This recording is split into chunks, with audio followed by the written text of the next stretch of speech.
this scale is probably the most powerful thing that you can learn on guitar. But why is it so hard to shred with? Why do most players quickly move on to 3-note per string scales or get stuck here playing the same 3 blues licks for 20 years? Well, the truth is, most guitarists completely waste the potential of this scale. So in this video, I'll show you how to play awesome shred licks with only the minor pentatonic scale, the tricks that make these licks way easier to play at speed, and a simple way to expand this shape across the fretboard without getting lost. Playing straight up and down the scale can sometimes sound cool, but there are ways to make this sound a lot more interesting. So I like this 6-note pattern that goes like this.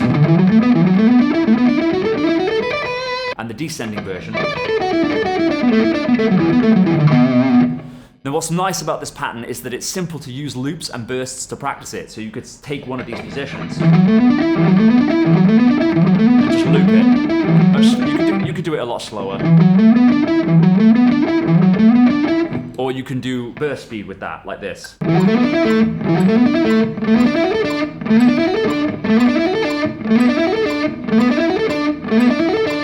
You can also work with groups of 4 notes and just ascend or descend on repeat like this. So ascending,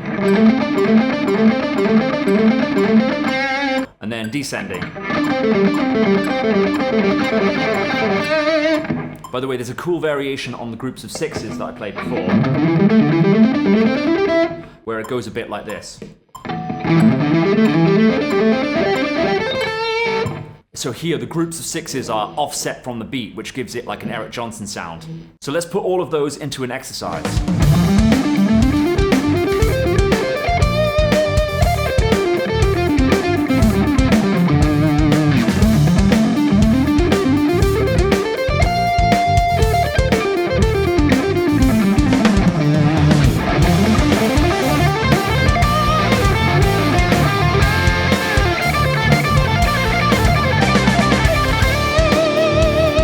By the way, all of the tabs will be available for download. Just sign up for free, link in the description. Now, the reason that it's hard to alternate pick fast with this scale shape is that it forces us to change strings very often. So a lot of players will use legato with the scale instead. And we can play that exact same pattern that we did before, but with hammer-ons.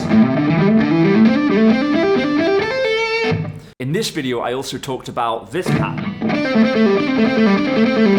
which you can either play on repeat or you can use it to move through the scale. So let's take a look at those things in context.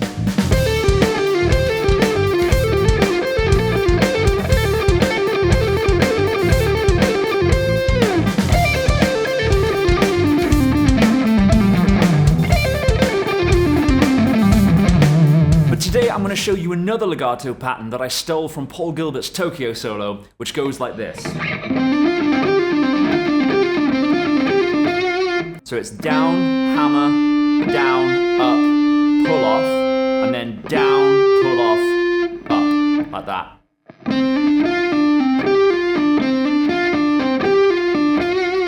And again, we can repeat this pattern with any 4 notes. Or you can ascend it like this.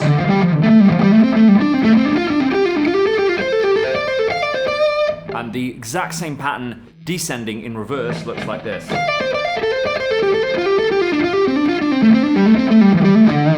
So let's hear those in context.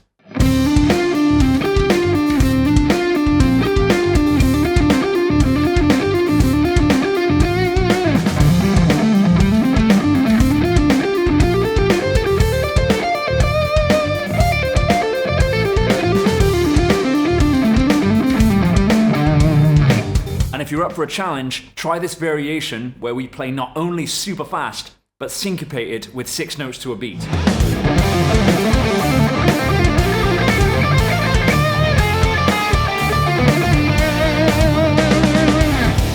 The most important thing you need for building speed and precision like this, by the way, is a tried and tested practice routine that you can actually stick to. And the Shred Routine Roadmap is all about that. So check it out, first link in the description if you're interested. But full disclosure, it's not free and I am selling to you right now. So we've looked at how to use alternate picking and legato within the pentatonic scale. But the last lick I want to show you is a hybrid pick lick that I learned from Martin Miller, and it goes like this.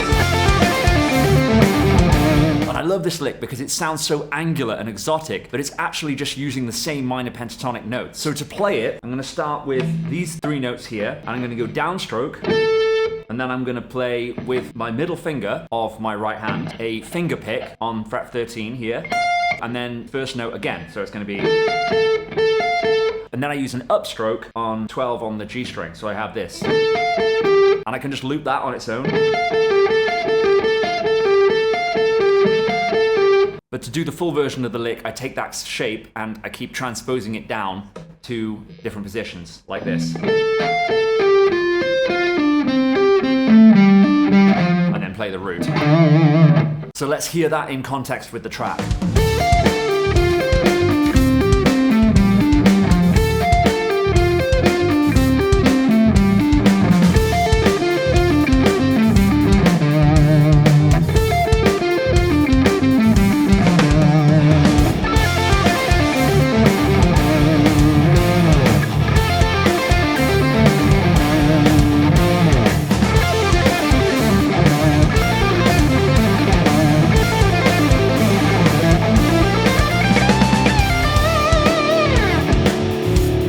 Patterns and licks that are shown in this video can be applied to the other 4 positions of the minor pentatonic. Easy and efficient ways to memorize all of these shapes is a topic that deserves its own video. But for now, I will say this: don't just play up and down these shapes a few times and expect them to stick. Instead, number 1, use the patterns that we've learned in this video and apply them to these shapes to more deeply ingrain them. Number 2, pay attention to repeating patterns when you're learning these shapes. So for instance, here's our position 1 in E minor.